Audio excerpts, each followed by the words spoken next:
সংযুক্ত আরব আমিরাতের মাটিতে দেশের জন্য আন্দোলন, এরপর গ্রেফতার, জেল, কারাদণ্ড।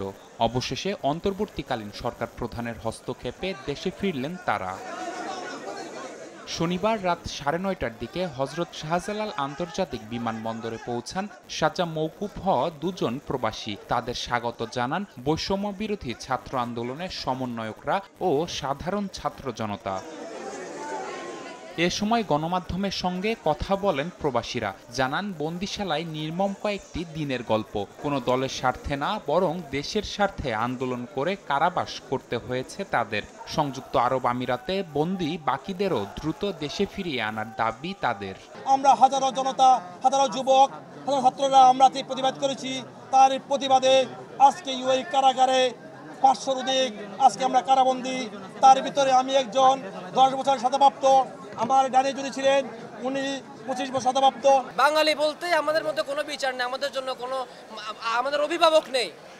ধরছে ধরে পাঠাই দাও, কার কি আছে না আছে তাতে কিচ্ছু যায় আসে না। বর্তমানে যারা এখনো বন্দী আছে তাদেরকে যেন অতি তাড়াতাড়ি যেন ওদেরকে মুক্ত করে যেন দেশে ফিরে নিয়ে আসে। এদিকে প্রবাসীদের প্রতি সরকারের সর্বোচ্চ মানবিক হওয়ার দাবি আন্দোলনের সমন্বয়কদের। হয়রানি বন্ধে প্রবাসীদের সর্বোচ্চ সম্মান দেওয়ার পাশাপাশি দেশে ফেরতদের কর্মসংস্থান নিশ্চিতের দাবি সরকারের কাছে।